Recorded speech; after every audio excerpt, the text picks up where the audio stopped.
Well. No shortage of things to talk about today as far as the terror alert in the United States, the terror attacks in Great Britain, the immigration bill. Is it dead or is it sleeping? I thought we'd ask Congressman Tom Tancredo, who's also running for president. He's on the line with us. And Congressman, how are you? I'm well, sir. I'm well. Thank you. I'm glad to hear that. So is this immigration bill gone, or is it just lurking in the shadows? I think this thing, which I had called the Terminator several times, because it just kept getting up out of the ashes, and we'd smash it and blow it up, and then it would get up again. But I think this time we actually dropped it into that great big vat of acid, that it finally meets its demise in. I hope so. So you don't think no chance of coming back this session, do you think? I don't think so. I'm not. Of course, everything is, anything's possible in this arena, but my guess is they're not really crazy about whipping that storm up again. I mean, it was, what was great about this thing, the whole thing? Not only did we beat the bill, which was a lousy piece of junk, of course, amnesty bill that was concocted by a group of guys and the president and then run right to the floor without even any hearings. Not only did that happen, which is great, but the reality is it is that people actually can have some sense of feeling that their government does work and that their voices are heard. And, it's good to have that happen when you only have 14% approval rating for Congress. Yeah, no kidding. I mean, you can't get much lower. No, that's right. I mean, you would figure that there are at least that many relatives of us in Congress. Yeah, no kidding. Better. But my point is really, it is dangerous. It's when it gets that low, there is a severe disconnect between the people and their government. They feel disaffected. They are mad. When this happens, when all of a sudden you got a bill pushed by the president, pushed by the leaders of both parties in the Senate, and they stop it by calls, shut down the switchboard at the Senate. I mean, that was great stuff. Yeah, it was really, and I was really proud of some of the folks who I thought may be leaning towards this, and they backed off, and they had to have 60 votes. They only got 46, and so we had some people doing the right thing. It was incredible. Believe me, it was. We saw an interesting statistic, though. All of the people that we knew were shaky on the issue, or had been on the other side, actually voted against us time after time, but switched their vote at the end. Every one of them is up for election. Every one of those senators. There you go. So this is it. Yeah. The system works, doesn't it? The system works. That's exactly right. Even Mr. Brown, Senator Brownback, he's running for president, and he actually switched his vote during the vote. He had voted. Yeah, he got up and went down at the end when he saw that it was going down. So he switched his vote from a yes to a no, which is what we wanted. It was a no on cloture. Right. And so now he's going around saying, I was against the bill before I was for it, or I don't know which way. Yeah, but what is the mentality there? Is there like safety in numbers? If in fact the thing had gone his way, that he would have stuck with that vote. I mean, if you're doing something bad that people don't want, why would you care if it passed? Or it looks like it'd be worse if it is worse. It is worse. I think it's the dumbest thing you can possibly do, especially when you are running for president. People are watching. You can get by with that stuff. When it's a bill nobody's paying a lot of attention to.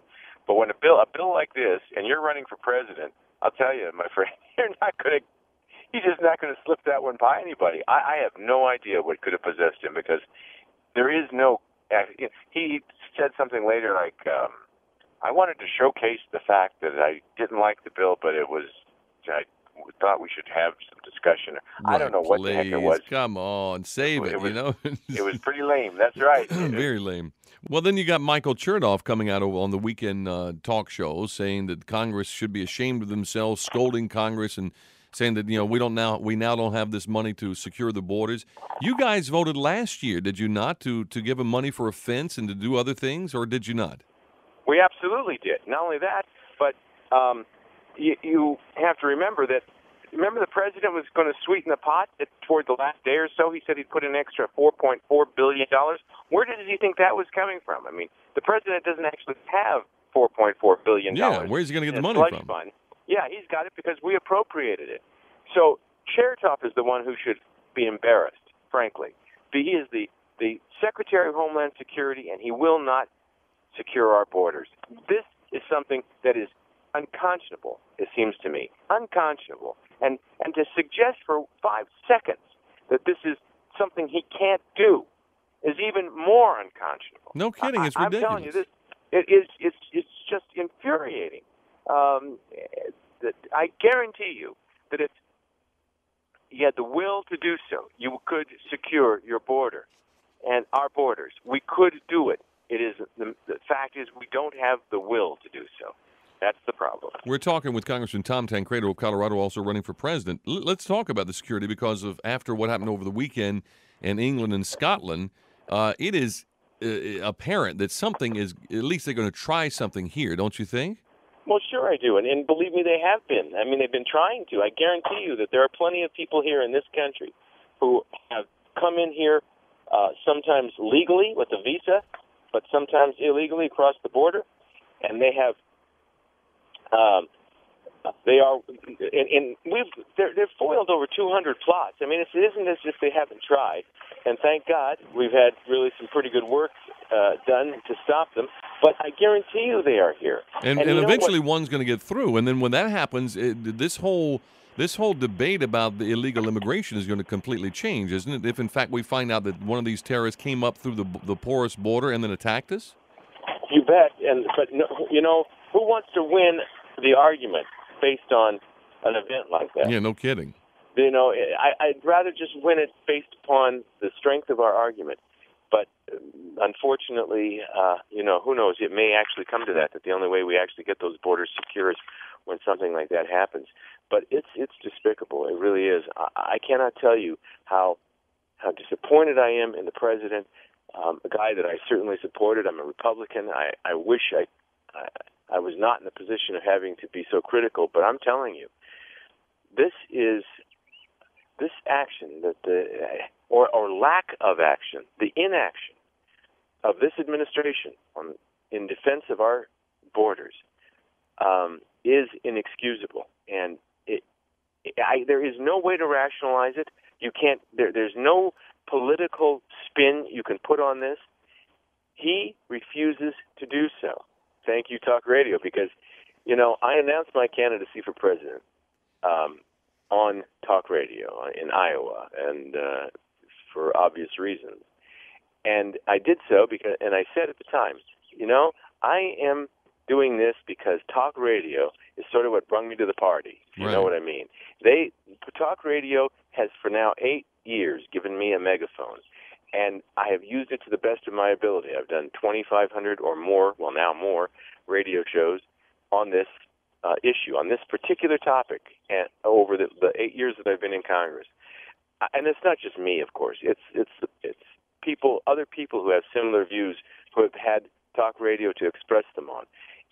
It is, in fact, the medium that created the momentum that we now see that's going to save our country. Because I don't believe I'm being overly dramatic when I tell you this issue is so big. It has so many tentacles. You know, people call me a one-issue candidate. I always say, well, at least I've got one, number one.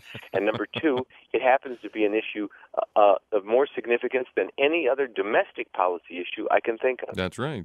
It touches so many parts of our life, including our culture itself, and whether we are going to hold together as a nation. I mean, this is what we're talking about here. And so it's not just some little issue of, you know, well, there's some people coming across illegally. Hey, they need a job. Come on. No, it's much, much bigger than that. So I really thank you for the time. I thank you for the time and opportunity to be on the show, and anybody else who has given me that megaphone over this period of time. Tom Tancredo, always a pleasure, and appreciate your work out there, my friend. Thanks for staying on this. Likewise, my friend. Thank you, as I say. Thank you and everybody else in Talk Radio that's been helpful. By the way, can I just mention teamtancredo.org? Absolutely. teamtancredo.org. Go there and check it out. Tom, thanks very much. Good to talk with you. Thank you, buddy. Bye-bye.